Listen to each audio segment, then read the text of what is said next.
So are you having a good Christmas, June? I'm having a great time. I always have a great time because I play Christmas carols for my family. And my father was great on Christmas and lots of stuff, lots of food was brought in, and so I was playing carols for his parties and my parents' parties. I'm sure I was 10 and I would play the piano for all the singing. So I'm used to it. Hey, And June, yeah, would you play us something? sure. I better see that I can still play a Yeah, carol. you can. Let's go. Let's see it. Okay. I'm going to play the lovely carol, Lo How a Rose Ere Blooming. It's one of the oldest carols written in medieval times about a rose that kept blooming every Christmas Eve. If you have the words handy, please sing along with me.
And Merry Christmas. You and I have been in lockstep planning this year. And there's a part of me that wasn't sure whether we were going to have our season, but not only did we have our season, we had 2 weeks with Timothy Chui and Chiharu Inuma with this new residency idea that I thought was a resounding success. People really loved it. That's what we're hearing. And we had sold out shows. I mean, within the capacity that we're allowed to, but we had everybody come out our October and November concerts. And we had some never before seen footage with a conversation you and I had back in October with Jamie Parker and a special performance from the Rolston Quartet. They recorded it for us here so that we could give as a gift to our audiences this time. So there's a few things for us to talk about. Oh, for sure. Well, there always is, but I think it's awesome that we were able to put on the concerts live from the beginning of the year. I mean, that really is an accomplishment. I don't know how much you sweated over the summer, Adrian, wondering if this was going to work or if it wasn't going to work, but it worked in spades. I mean, it was fabulous. And people that arrived with the coffee outside and everything, I thought there was a very joyous atmosphere. There was just, oh, wow. I felt that sitting there in the audience. And I mean, it was such a good beginning. The residency worked out well. If some of you audience really liked us, let us know, because I just think that's a worthwhile thing to do, Adrian. Jamie, we had such a talk. I mean, he is one of the funniest guys I know, isn't he? He's very funny, definitely. He's just funny. Just the way he says things is funny. Mm-hmm. I just laugh the minute he starts off. He once made me, when I was at Stanford, during playing in those seminars, he was coaching me, and before I arrived, he made a schedule for my practicing, and it was so hilarious. He started with 6 a.m. up, 6:05 coffee, 6:10 into the practice room, 7 o'clock, and then on it went with coffee. It went on till 11 at night, and he said, "Wind down now. You have a few minutes of sleep." Oh, I can't remember the whole thing, but it was really hilarious. Yeah, his practice schedule is unreal, isn't it? I mean, yes. Practice is like, yeah. I mean, and in our conversation, I thought it was wonderful how he lets the audience in on how he thinks about practice and when he does so. So I think that we should watch this with them. I do too.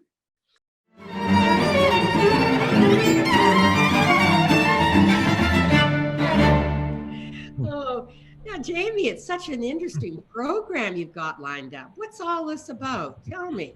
Well, it's partly I mean, boy, I mean, I think we all we can all remember very very clearly, the Ides of March last year when all of this went down, and you'd hear the odd rumor, you'd hear something about this, something about that, and then I mean, I remember March 13th, like, between lessons, I don't usually check my phone, but that day I was checking my phone between lessons and things were being canceled, dropped, postponed, right, left, center, all sorts of stuff. But it was just really shocking, just everything dropping. And, for all my students, I mean, I had one student play a recital March 9. And then, of course, everybody else, the normal school year, it's end of April. So I had, all these students that have spent all year working on their rep, and then now what? And we kind of Zoom, and it's like, how does that sound? So we all kind of suffered through Zoom lessons. I didn't want to just ditch them, but I mean, essentially, everybody just got a grade and passed. In terms of making music at the piano, I found myself playing like loads of Schubert. Like I just like some late Brahms and Schubert, and it was just sort of that's what I needed, and I don't I would say one thing that look, I mean, being one of the lucky ones, I have a terrific job here at University of Toronto. Being one of the lucky ones with a salary, the whole sort of pandemic gave me some time to just sort of, every now and then people had that fantasy of putting, there was even a bad comedy made about it, but of having a remote and putting the world on pause, and just like catching up, catching up on sleep, catching up on music, catching up on email, catching up on everything, life. So I found that the pandemic actually did give me some time to just sort of relax and enjoy not moving around all the time and not sort of waking up, okay, what do I need to have ready for what concert, which is, your typical performance life is, you're with your family, you're with your students. And then when you get to the piano, you're thinking, okay, what am I playing this weekend? What am I playing next weekend? And, what's that new piece we've got to learn for 3 months from now? What do I need to do to make sure that's, it's like sort of an air traffic controller. Every concert, is a landing, and you've got all these planes in the air, all these new pieces, old pieces, and you've got to just bring every piece in for a nice landing, Okay. Hopefully. Hopefully, yeah, the odd crash, abort. So you put this list together of pieces that you've really liked to play? Yeah, so some of them are things I've done before. Like I've as I mentioned in the Q&A, a program I've enjoyed playing is Music of the Night or Night Music, something like that. And so that would incorporate, some nocturnes, Clair de Lune, Moonlight Sonata. And actually one piece I'm not playing for you guys is Bartók, the Night's Music, which is, which is sort of like all these sort of bugs and frogs and birds in the middle of a pond in a forest somewhere, So that's something that I like to play. But if enough of our audience members chirp after when they're clapping at the end of your last piece, would you play that as an encore? Yeah, I could dig that up. And it's funny, like there's like I think somebody on Wikipedia did more research than me, but there's like an Unca frog. Like there's all these very specific, they've narrowed it down. Well, that's that species of frog. But it's great. And Bartók kind of put that to music. I mean, not unlike the way Messiaen was sort of obsessed with birds and wrote volumes of music where he just transcribes a myriad of bird calls that he would hear in the woods, So something along those lines. Well, maybe we better leave Bartók and get on to some of the other pieces you are playing. So these are all nocturne, like we've got a nocturnes. Yeah, and then I'm actually starting off with it's the Eric Satie, and that was the mother character in Queen's Gambit. She played some Satie at the piano, and that's where some people might recognize it. It's and he also, he wrote those Gymnopodes and Gnossienne, and they're just these wonderfully languorous, sensuous, expressive, dreamy, hypnotic slow waltzes sort of thing. And he just kind of he was able to just sort of capture. There's a little bit of nostalgia, a little bit of melancholy, but they're just these gorgeous. So I'm actually starting the program with one of those. Well, that's really interesting in itself that you're starting out with something so languid and Mhm. soft. Do you generally start out a program like that, Jamie, or do you generally just say an ordinary program, not ours, but another program? Would you Well, start with I something mean, like that? I wouldn't mind. I mean, I think most of, I mean, obviously most of the stuff I play are trios, and most of them would start off with a fairly bold first movement. There might be a slow intro and then something a little quicker and snappier. This is But no, quite this is just sort of, I just kind of want to like the F major portion, the first portion of the program is really quite dreamy. So there'll be that. There's a moment musical of Schubert, the and actually I'm one of the lucky ones. I heard Gilels play that in Vancouver, like way back when I was in high school, and my dad and I went to that, and it was like he played that Schubert, and it was just magic. Yeah, so I've always loved that piece. So here's a great opportunity to play it. wonderful. Well, Yeah. our audience will love it, don't you think, Adrian? I do, and I have to say one of the secrets, and it's not a big secret, but I was introduced to Jamie's incredible work ethic. He doesn't like mornings, and I figured out why. The first time, Jamie, I think I found out was when I filled in for Barry Schiffman in Banff, and he was going off in Moscow judging the Tchaikovsky, and I think you and I Oh were yeah. working on some chamber music things, and I set a coaching at 10 a.m. and Jamie was just the sweetest. He just said, "Hey, great, thank you for doing that." And he kept thanking me to the point where I was like, "Is he actually thanking me? Does he actually not want this?" So I checked in. And he's like, "Yeah, a little later would be fine. Later would be fine." And I learned something, June, which is that, and I learned this at Perry Sound when Jamie, you and I were hanging out in Perry Mhm. Sound in Jim Campbell's festival, is that Jamie's work ethic. You practice into the wee hours of the morning.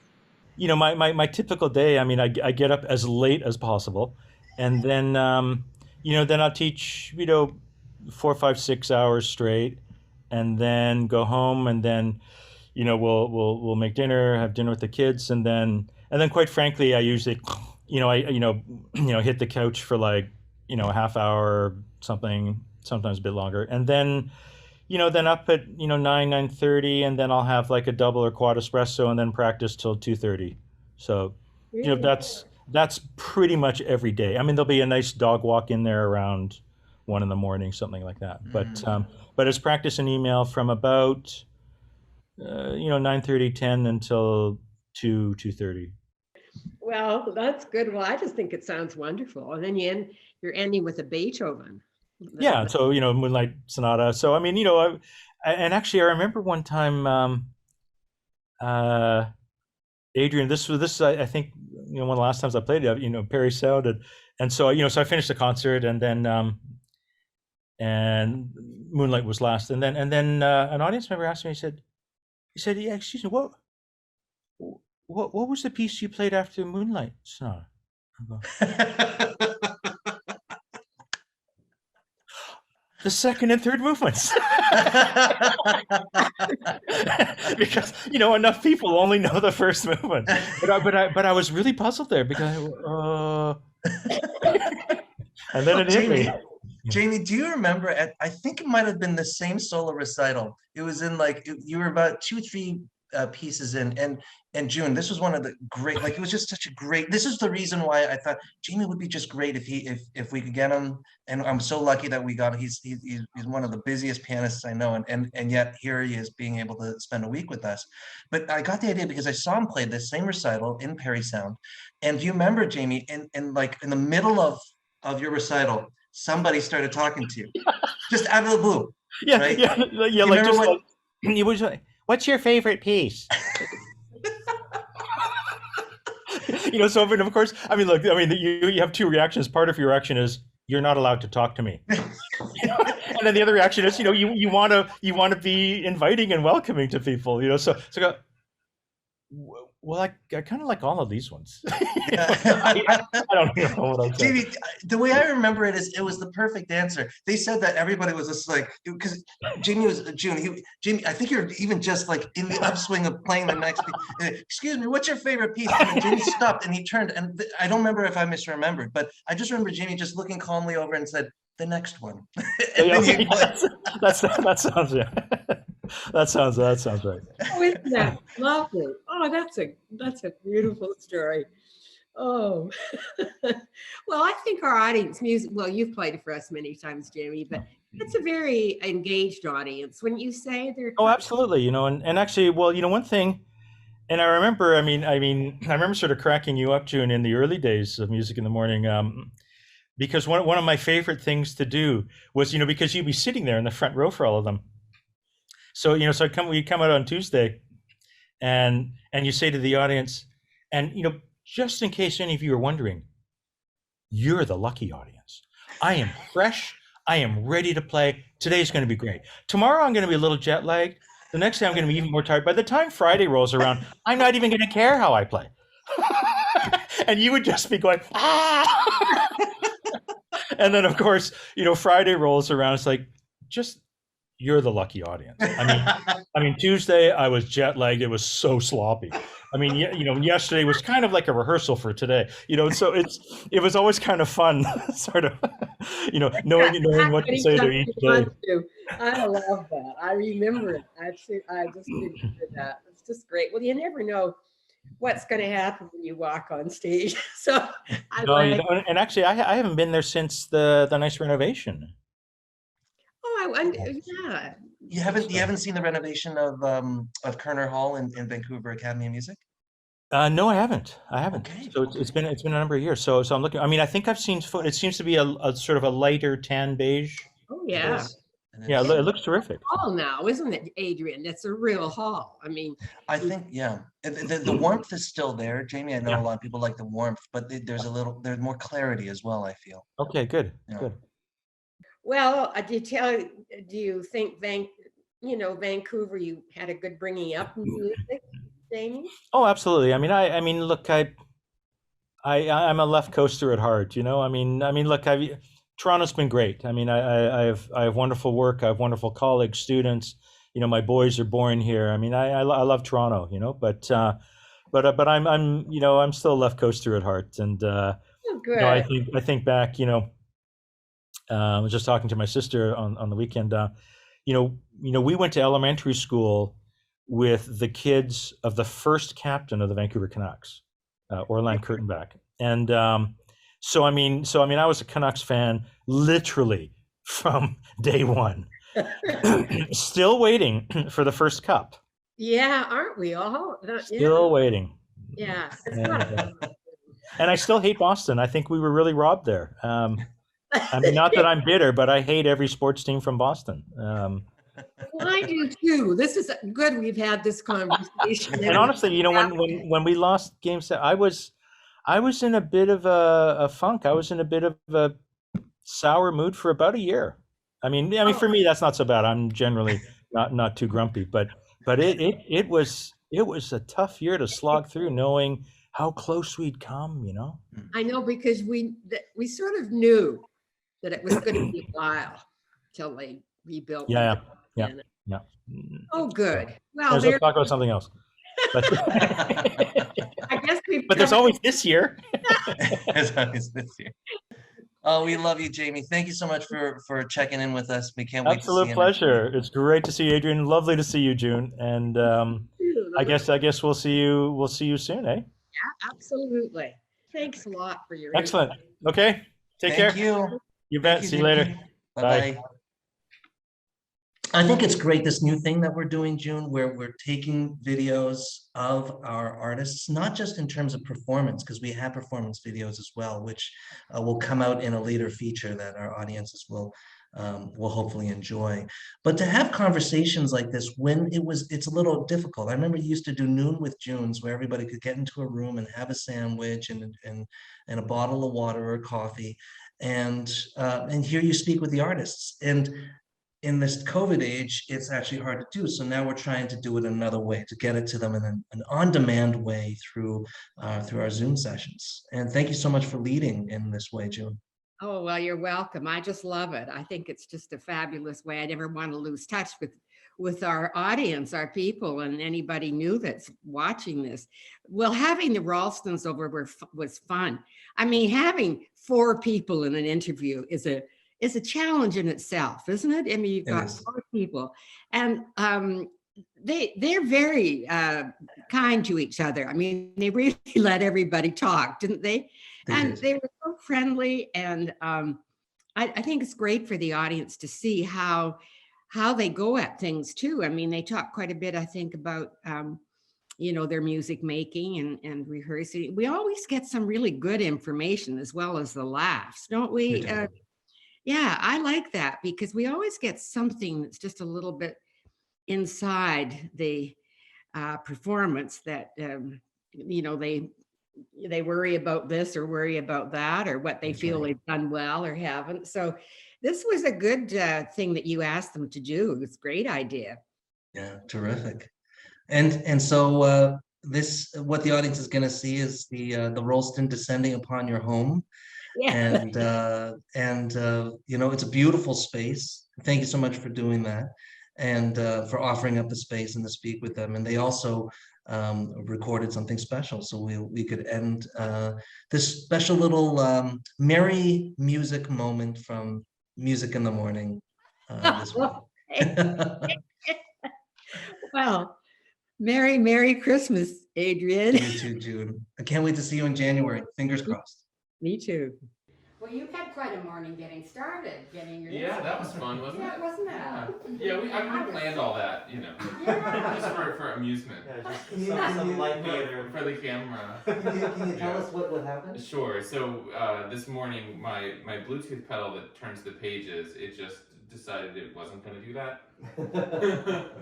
And so rather than make everybody wait, I managed to play the first piece without the pedal, and then while I was doing the on stage talk, they sorted it out for me, and we changed the battery. You guys are like a pit crew. That's a great thing about having a string quartet. Yeah.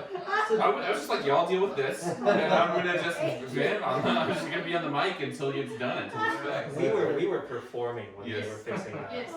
I was very impressed. It reminded me. I play in a string quartet, and I would always lose my music. And so we were playing Barrack Lyric Suite, which is like really long and thorny, and the page turns are crappy. And this is before the iPad, and so I had to get Min to go to the McGill Library, photocopy the parts, email them to us, scan and email, and then backstage before the show, my entire quartet, we were like an assembly line trying to tape the pages together, the cello parts pages together. So I was not well liked in my quartet because of the iPads and seeing your quick work together. I could see that was good. So Jason went up and spoke brilliantly about the program, and then in the middle, like the 3 of you were just like really. And Lurie is you're really good at communicating. Obviously, first violin giving, but she was like giving like little gestures like. Are we good? Are we good? Like, I don't know what you were saying, but it was very energetic. I wish we had video cameras for our Wednesday. It was a lot of fun this morning. Yeah. Well, Adrian is a quartet founder. You know all the ins and outs, don't you? Oh no, I know how to do some things the wrong way. As we all do. I'm more certain of some things now. I mean, like when you're getting into playing quartets a lot, I think they don't tell you this, but trial and error is really the biggest teacher. Because nobody really knows what they're doing with all of it. There's no handbook or guidebook to tell you how to do this. So you just. As I was listening to you all play, what I noticed was in the Gabrielle Elena Frank, I was shocked at the second thing you played. It wasn't Tarka, it was the... Him no is with the double stop harmonic thing. You guys were so together, and those repeated notes, it was a... And by the way, I told you I'm usually not backstage, but there's a lot of business I had to do yesterday morning. Today I was in the hall, unbelievable. But you guys were also unbelievable from the crappy backroom speakers. Oh, neat. you guys saw me, I was sitting there, and I was listening as if not being visually distracted by anything, and just listening.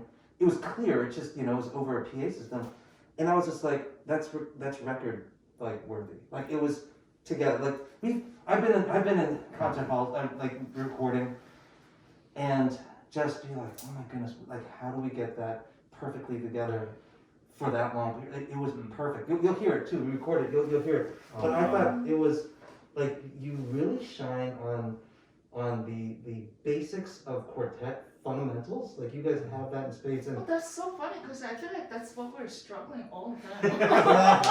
Hey, that's what makes you guys great. It's like a plateau thing, right? Yeah. Yeah, When you think you're doing well, that means you're not improving. Exactly. Yeah. When you're struggling with everything, that's when you're making the most. That's when you're aware of. Yeah, it's actually that you're Because that's like aware. an ongoing discussion, and I was like, guys, like, yes, I think we feel great, but like, can you just play it together? We're feeling the music the same and everything, Yeah. but can it please be together Yeah. and Feel it at the Guys, same just time. play together. Is that one of the hardest things to really get, is playing it like Yeah. together? I mean, Absolutely. it's such a basic thing to say, but the way four people feel a pulse is fundamentally different. I mean, Really? I think there's an interesting thing. One of our coaches always used to talk about, or I guess we work with him at different times. But Mark Steinberg, he talks about how in Eastern medicine, when doctors measure your pulse, they measure the speed, but they also measure. There's up to 36 basic qualities of pulse. Really? Yeah, and is it a shallow pulse? Is it a broadly moving pulse? Is it a more deep pulse? June, we were there's one time our quartet was invited to this 3-star Michelin restaurant. And what they did was they showed up and the waiters were trying to it was very fancy, it was great. But they did this thing that I think that if any string quartet sat down, you'd be like, that was weak. They were trying to give you the course at the same time. Have you ever seen this? So if it's the mains, right? There's 4 waiters and they're looking at each other and they put it in front of them. And it's cute and it's sweet, but that's how the quartet's like. We're like, that's cute, that's sweet. Let us show you how to do this. Not together. Where's your invisible cue? Can you breathe together? You gotta breathe. You gotta Breathe breathe before you. Oh my god, I wonder if we would be good at that. You would be, I can tell. Oh my god, no, I think it would be a fail. 100% you guys would. I'd we probably should- drop it. It would be like one. I'm gonna move this table here and we're gonna grab glasses and we're gonna see how you guys. I know you guys could. Did they hear me say whoops? Yeah. That's definitely what's gonna Who happen. do you think would be the slowest at putting the plate down? Heads. Yes, yeah. Real? Why has? Why are you getting flack? I'm a viola player. I would be next though, right? Yeah. The question is whose plate goes first, me or Larry? Probably, oh, I think you I were think definitely first. Jason. Yeah. You're gonna do- Why You're like, now? Enjoy your meal. aren't you playing with me? Now June and I, we were just rehearsing before, and we're trying to do some things ensemble-wise. But we should probably, we could tell our audience about this because it's interesting. When I was learning how to play in a quartet, what I found was it was always hard to play with our first violinist because the strings are thinner, we're double the length, right? I felt like a flubby, tubby kind of thing. I wasn't able to. How did you guys get that dichotomy? How did you work that out? The physical differences. Cello sometimes is late. I mean, if you're untrained, the cello is almost always late. Yeah. What kind of mechanisms? I think that's a unique thing about playing cello in a quartet that you almost never have to work with on the instrument in other kinds of playing. It's just how can you get your instrument to speak much more quickly but not lose any sound quality or depth. Yeah. I think it's just an ongoing process, ongoing discussion. Of course, it's great that they're aware of this, and we took turns. I think at some point all of you guys have played on my cello, right? He asked. Really? He asked though. Can you do it? He asked you to play. everyone. He said Yeah. you should try. You Yeah. I should was try. like, can you play open C? And it sounds pretty good, so I felt pretty embarrassed. You try doing. Oh, that's good. but then we played together, and then it's actually a little closer. I mean, it just even having a concept of it, I think, helps. Yeah. Peter, that's brilliant. I never thought of like to bridge empathy with your other colleagues to have them try. I never tried that. That's Super manipulative. They were Would you say super manipulative? Yeah, I think